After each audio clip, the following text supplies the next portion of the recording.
Hey, what's up everybody? Welcome to another review. Today we're going to get started on the Plunderlings Plunderstrong Kickstarter exclusive Drench Typhoon. I chose to work on him first because honestly the octopus legs really got me, the clear grain plastic. I was a big fan. Shout out to Plunderlings who sent this over to me to review. I'm going to talk about it because, I like it. But they were nice enough to send one over for me to review, and I appreciate that, especially after speaking to him at NYCC, sitting down and talking about the line. Now, I gotta say, this guy is crazy amount of fun, mostly because these octopus legs are really cool and really different. But what's cool about the Plunderstrongs, outside of being bigger, that they bring this crazy different type of articulation to it while being cute, but also really fierce. It's hard to really explain. But articulation wise, here we have a new upper torso system that allows that deep ab crunch, or in this case for Drench Typhoon, a nice water pose for swimming. Now this kind of stuff looks fantastic, especially as we look at our leg system. Well, for his is tail system, octopus, whatever. But the point is, it looks really good. We have a beautiful upper joint system that allows a lot of movement.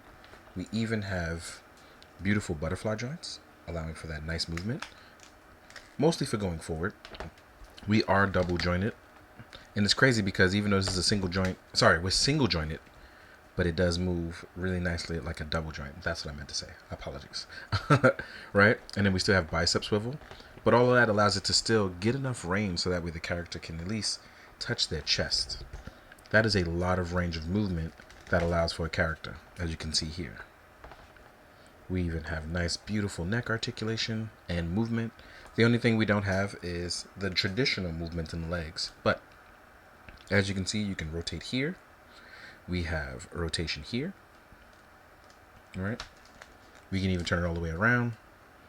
Right. So you can literally like get your Ursula on. And I really like how that works for this figure. I'm going to turn the torso all the way around so we can get it popping. There we go. So technically, I'm going to adjust this as the normal height for the character as a Plunderstrong. I'm not sure what we would classify it as the general height of them being all the way extended down. But you can also extend them up to make them look good for each piece. And then there are two specific ones that allow for item holding. We'll get to that when we talk about the accessories. Here we are with them right here. Those two item holding ones. So, with all of that being said, let's talk about the accessories. Now, my setup is a little different, and the reason why it is different because I need to keep things away from Buttermilk, who has chewed through several figures and dioramas. You may not be able to notice it here, but in the background, he has tried to chew through this back wall. So I've had to kind of clear everything, which kind of sucks, but he's a teething kitty. One of the accessories is going to be our magnetic fin, right? Drench comes with that, and I'm going to talk about it on another head sculpt, because here we have our beautiful grit teeth sculpt. Looks utterly fantastic. And with our magnet here, you can see how it's going to look. I really, really like how this works. Then we have a beautiful open mouth yelling sculpt.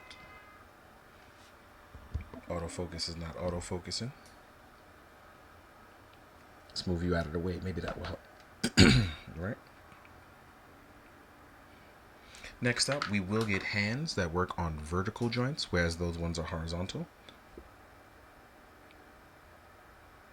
And we have a crazy beautiful sword, a rigid sea sword here, that kind of gives you the ability to work on this.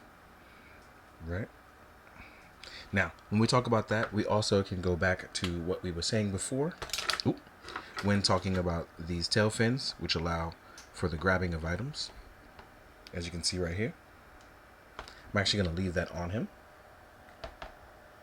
And then we also get these beautiful gauntlets to attach to make him look good. Last but not least, you'll also get a set of extra closed fists.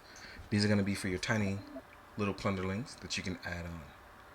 Now, with that being said, let's find some other figures to, just scale them out to. Let's get to it. All right, now we're going to jump into the size comparison. Now, before I continue, there's one thing I forgot to mention that it was mentioned to me when I spoke to them at New York Comic Con. No, not New York Comic Con. Sorry, at Toy Fair. Is that there seems to be some sort of wobbly issue with the arms. So please be aware of that. I don't have that issue on this one, but I do have some wobbly issues on the legs and arms of this Plunderstrong. So let's toss him in for the size comparison. As you can see, he's a little bit shorter, you know, lack of legs and whatnot. But overall, I'm really happy with how the Plunderstrong came out. I remember playing with those guys at SDCC years ago, and it's good to see where we've come with that. Also, here we are with a tiny Plunderling. Show off that size of the three compared here. And I really, really like this line. It's one of those lines that remind me that I get to have fun with my toys. And that's what it should be about. Like, we should all be having a blast with the things that we paid for and enjoy, you know? So, that being said, let's move into how it scales out with other lines, right? First, I want to jump into an AWOC figure, because I feel like these two can actually work really well with each other in the same realm. So here we are with an AWOC figure. Animal Warriors of the Kingdom, Spiral Toys, right? Then, if we want to mash it up with our Marvel Legends scale stuff, here is a Multiple Man. I don't know why, there's a lot of green today. Then we have, a lot of green right here. We have a G.I. Joe Classified Grunt, right? That's how these guys scale out here, right? Let's remove these three guys. Next up, we have a Foosh Toys Ninja, Saki. Then we have two different types of Kamen Rider. One being the triumphant return of my main man Kuga, my main man 50 grand. Then we have a Kamen Rider Geats with a custom panda head, right? So I haven't finished modding that guy out, but that's gonna be fun, right?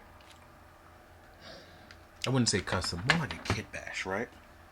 Then, because I forgot a few other items, here we are. Here we are with a Valaverse male builder. I believe this is called the Green Camel. Then we have a Mythic Legions Barbarian. This one's painted up by Alex Richardson. Check out his work. Good kid, good kid. Last but not least, we have a main man Ichigo on the Mezco scale side, squaring it all up, rounding out our fun time. Now, like I said, if you don't enjoy this kind of fun stuff, it may not be for you. Maybe you just want a really cool toy for you and your children. This may also be for them. Or not. It's really up to you, honestly. But I'm at a point where enjoying my toys is priority. So this is the kind of cool stuff that reminds me and keeps me in check with that kind of stuff. Not to take toys too seriously, and to remember that it can be truly fun. So I hope you guys are doing the same. I hope you guys enjoy the photos at the end. And I just want to say thank you, because as of this video, I officially have 99K. So it's cool to have that many subs for all the long time and warm effort that we've all put into this. So I just want to say thank you, as always. So please, be good, do good, drink your water, guys. Later.